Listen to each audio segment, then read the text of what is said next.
తెలంగాణ మీద పదే పదే విషం జిమ్మడం అనేది బీజేపీ నాయకులకు అలవాటైంది. అది ప్రధానమంత్రి అయినా, లేదంటే వాళ్ళ పార్టీ ముఖ్య నాయకులైనా, లేదంటే ఇలాంటి తేజస్వి సూర్య లాంటి అవగాహన లేని ఎంపీలైనా సరే, రాజ్యాంగబద్ధంగా ఉన్న హక్కును పార్లమెంటు వినియోగించుకుంటే దాని మీద ఎలాంటి నీచమైన కామెంట్ చేసిండో ఇది తెలంగాణ పట్ల బీజేపీ నాయకత్వానికి, బీజేపీ పార్టీకి, బీజేపీ ప్రభుత్వానికి ఉన్న చిత్తశుద్ధికి ఇది తార్కాణం. ఆ సూర్య అంటోడు ఎలగబెట్టేది కూడా కర్ణాటక నుంచే. దక్షిణాదిలో ఏ విధంగా రాజకీయ బానిసత్వం పెరుగుతుందో అని చెప్పడానికి ఇంతకంటే ఎక్కువ పెద్ద ఉదాహరణ ఏం అవసరం?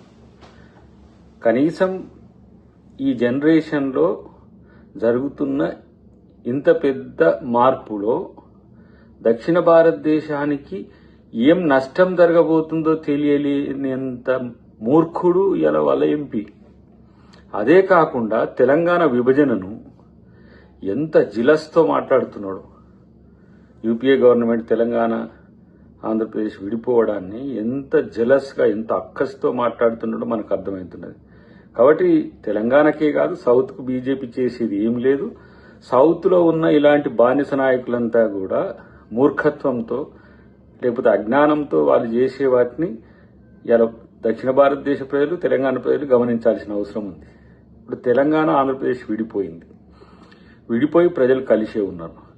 నాయకుల మధ్యన కూడా వైరుధ్యాలు లేవు. తాత్కాలిక రాజకీయాల కోసం, నీళ్ల కోసమనో లేకపోతే ఇతరత్ర అంశాలు సెంటిమెంట్ రాయించడానికి కొంతమంది చేస్తారు, అంతే తప్పితే ఈ పక్క రాష్ట్రంలో ఉన్నా కూడా కనీసం తెలంగాణకు జరిగిన అన్యాయం ఏందో తెలియదు, తెలంగాణ ఎట్లా ఏర్పడ్డదో తెలియదు, తెలంగాణ బిల్లును ఏ విధంగా అడ్డుకున్నారో తెలియదు, తెలంగాణ కొరకు ఎంతమంది అమరులైనరో తెలియదు.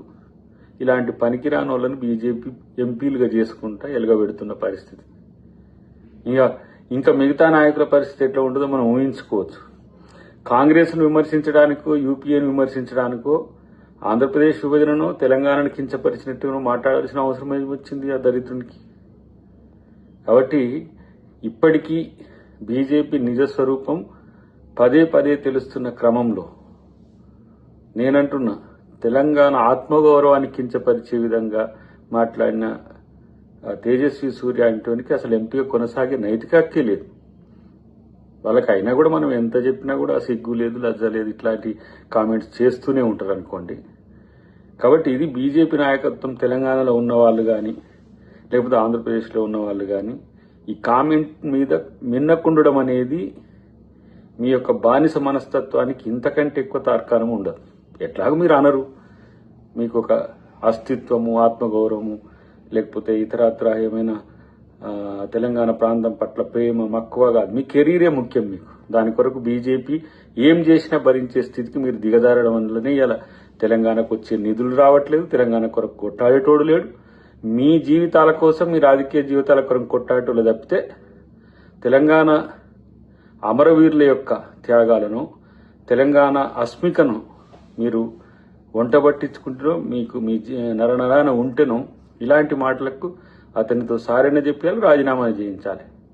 అప్పుడే నిజమైన తెలంగాణ వాదులుగా తెలంగాణ బీజేపీ నాయకులు ఉంటారు తప్పితే ఏదో అంటారు, పోతుంది, నడుస్తుంది. ప్రధానమంత్రి అన్నాడుగా నేరుగా, తల్లిని చంపి బిడ్డను బతికిచ్చిండ్రు, చీకట్ల తలుపులు వేసి అని చెప్పి ప్రధానమంత్రి మాట్లాడే భాషే వాళ్ళ ఎంపీలు మాట్లాడతారు, వారి పార్టీలు మాట్లాడతారు. మళ్ళీ తెలంగాణలో వాళ్ళకి రాజకీయాలు కావాలి, తెలంగాణలో మేము అధికారంలోకి రావాలి, తెలంగాణలో మేము వస్తాము, ఇంకేడికి మీరు వచ్చేది, మీరు సచ్చేదే ఎక్కువైందా.